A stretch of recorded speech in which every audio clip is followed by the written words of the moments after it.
Coach, a rookie quarterback, went on the road, winning in. D'Amico and CJ. Man, this looks like a lot of fun. Let's listen in.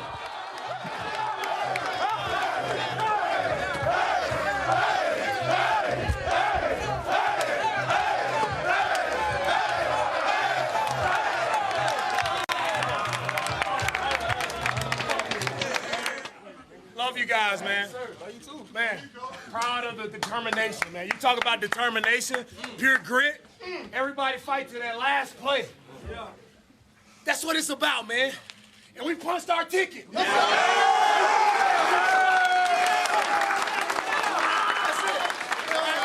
Hey, now everything starts, right? Everybody 0-0 right now. All we want is opportunity. Opportunity, and we got our op. Now, what do we do with that op? Right? We go take advantage of the op again. No doubt about it. Love you guys, man. Love the work. This is a huge accomplishment, man. First time this organization's been to the playoffs since, I think, 2019. All right? Again, nobody matter. It doesn't matter what people say on the outside. It's about the men in this room. Continue to believe in each other. Continue to fight every single snap. We got special people in this room. This is a special group of men. Believe it. Continue to lean on each other. Continue to trust in each other. We can go as far as we want to go. Bring it up. I know what time it is. Texans! CJ Stroud left the joy of that locker room to join us here on SportsCenter. Thank you so much for taking a moment. And I think our viewers like me, we've never been in a moment like that. When you bust into that room after you're winning, you're in, and everyone's losing their mind, what does a moment like that shared with the group feel like? Man, words can't describe. I'm just so blessed to be a part of a great group of guys. And I can do nothing but just thank my Lord and Savior Jesus Christ, man. We came out, we knew what we could do this season, and we're proving it, man. We ain't listening to outside noise. We locked into what we know we can do, and we came out, we got the dub. I know you're a man of great faith, and I appreciate that, as it can give you calm in circumstances that aren't. But I'm interested in the actual on-field calm that you showed on that drive where you took the lead. You're 7 for 7. You had some outrageous throws. The calm and the comfort in that setting, where does that come from, CJ? I just think it comes from just adversity, just persevering through a lot of things that I went through. And God was preparing me through all that time just to get here to this moment and to lead his kingdom and his people. So I think that's kind of where it comes from. And I have a great support system that takes a lot of stress off me throughout the week just to focus on ball. And I'm just blessed, man. I think God put a lot on my life just to be in this moment, and I can do nothing but just thank him. Number 12, Nico, was an absolute monster tonight. From the very first play, which is a touchdown for you guys, through that touchdown drive, how much of the game plan was just to feed him going into the game? It had a lot to do with it. We know how special Nico is. I'm so proud of him. I'm telling him on the sideline, man. Words can't describe how proud I am of that guy. The work that he puts in, how consistent he is. And I just really appreciate him just being a good friend to me. But on top of that, man, you can't just say just me and him. Man, our O-line did a great job today. Of course. Our running backs did a great job. Our tight ends blocked. And our other receivers did great as well. So, man, this is a team effort. Our defense, special teams came up big. So, man, this is just all-around win. And me and Nico are just really thankful to be at the forefront of that. And we just want to keep this going. CJ, I had this conversation with Joe Buck and Troy Aikman right after the game about your franchise, because you're in the playoffs. And from the outside looking in, it would be impossible to think that anything that happens from here, it almost doesn't matter. Like, the year is a success. But I realize in that room, I'm sure you're not like, oh, cool, we don't care if we lose or not. How do you avoid allowing this moment to be a finish line and instead turn it into sort of the starting point? Yeah, we had a really big moment. I want to say last week against Tennessee, we had Robert Woods and Sheldon Rankins come up in a team meeting and just be real with us. And Sheldon and Rob just had great things to say. They've been on winning teams. Rob has played in the Super Bowl. Like, they know that we have what we need in our locker room to get that done. And we don't have that mindset, loser mindset. We're going out there to beat everybody, and we respect our opponents, and we respect this game, but we know what we can do. And we have everything that we need in that locker room, and we're gonna go try our best and try to stack wins on wins. It doesn't matter what our record is now. It's 0-0 in the playoffs, so we just needed our opportunity. We got it. All right, let's have some fun on the way out. We're showing your guy Nico making catch after catch here. I know he's your guy, but I don't have to tell you where he went to school now, all right? And they're going to be playing in your stadium on Monday. If the school up north wins a national title, you know you're not going to hear the end of it. Like, are you prepared to deal with what comes with that if they win the national championship Monday? I'm focused on what I got going on. Yeah, I'm not really focused on that. Me and Nico, actually, we have a truce. He never beat us, and I never beat them. So we don't really talk about it much. But, yeah, man, yeah, it sucks that he went there. You finally answered the question honestly, and I appreciate that on the way out. Hey, listen, none of that matters. What matters is that you guys had to win tonight to have a game next week. And you did. You were tremendous, and I can't thank you enough for leaving that joyful locker room to spend a little time with us here on SportsCenter. You stay healthy and stay well, all right?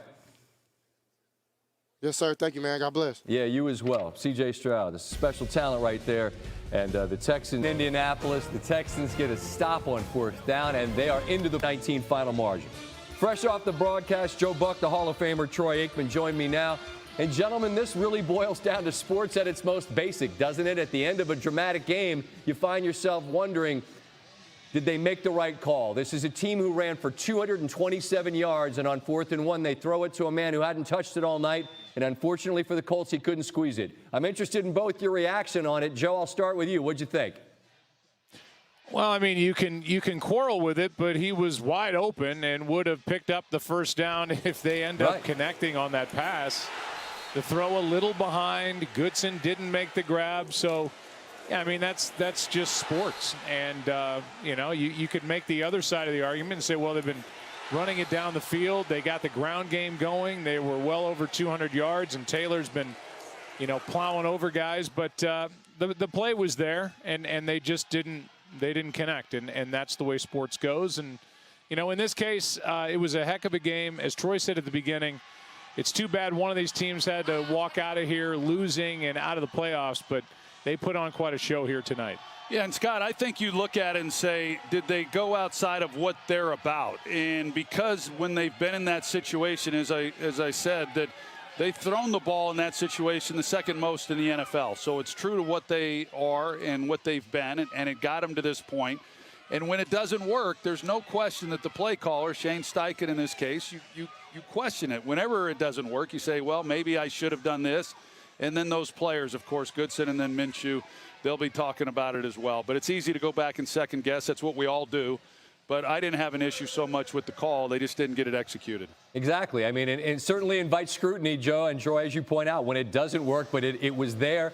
Even if he'd have fallen down, they'd have had a first down around a minute left. That's not what happened. The Texans get the victory. And Troy, we spoke all pregame long about CJ Stroud and just how much he has impressed leading up to this night. But this is a win and you're in scenario on the road. That drive that gave them the lead, he's 7 for 7. I mean, some jaw-dropping throws. I ask you as a Hall of Fame quarterback, what most impressed you? His poise is what has impressed me throughout the year. We were getting ready for a Jacksonville game weeks ago, and they had just come off of a win against the Houston Texans, and I found myself when I was watching Jacksonville's defense mesmerized by this rookie who I hadn't yet seen play this year, CJ Stroud. He was phenomenal in that loss. But when you go back and you study him coming into this game, he's done what he did tonight really throughout the year. And it's uncommon to see a rookie do what he's been able to do. And he's played in big games, of course. When you play at Ohio State, you're used to the atmosphere and you're used to going up against great opponents. But you don't know how that's going to look when you get to this stage. Sure. On this platform, and yet he showed the same kind of poise, never appeared rattled, starting with the first play of the game, and he's been phenomenal. He's 20 of 26. But with all that said, what impressed me the most, he never put the ball in harm's way, did not have an interception, and that's the key. That'll be the key next week when they go into the wild card round. So I'm a fan of what he's been able to do. I will also point out Bobby Slowick, the offensive coordinator, you know, he deserves a tip to the hat as well for the way that his young rookie quarterback has played this year. Joe, I want to close with this, man. A real quick thought. Maybe it's loser talk, but I don't see how you could view this season, no matter what happens next week for Houston, as being a massive win. They've been a punchline. They're in the playoffs. Win, lose, or draw next week, it's got to be seen as a gigantic arrow next to their name up, right? Absolutely. And it's been almost a total house cleaning, which you hate to say when you're talking about people, but that's what it's been, at least as far as administratively, for Nick Caserio, the general manager. He's in his third year. Only 7 guys are left on their roster from when he took over. And they've got so much young talent. They had a good draft last year. Yep. They had an unbelievable draft this year. And it's cool to see that the right people were picked really on both sides, and both teams come out of this game knowing that they have their quarterback of the future. We have to wait for Anthony Richardson. He'll be coming off an injury and shoulder surgery, but 2 young stars and 2 players that these 2 fan bases are going to watch for a long time. Scott, let me also just add that you've got a first-time head coach. Yep. You've got a first-time play caller, and you've got a rookie quarterback. This isn't supposed to happen. It's better than what we can even put into words, what D'Amico Ryans and this Texans organization has accomplished so far. Rex Ryan made that point on Countdown. He said, I was a rookie coach, I had a rookie quarterback. It's hard to do. And I had a rookie head coach in Jimmy Johnson and a rookie play caller and a rookie quarterback in myself, and we won 1 game. Yeah. So I know how hard it can be. Yeah, but then you guys started having parades, so maybe this is the start of that for Houston. True. This was a hell of a start for essentially our playoffs. Look forward to seeing them next week. Joe and Troy, thank you so much.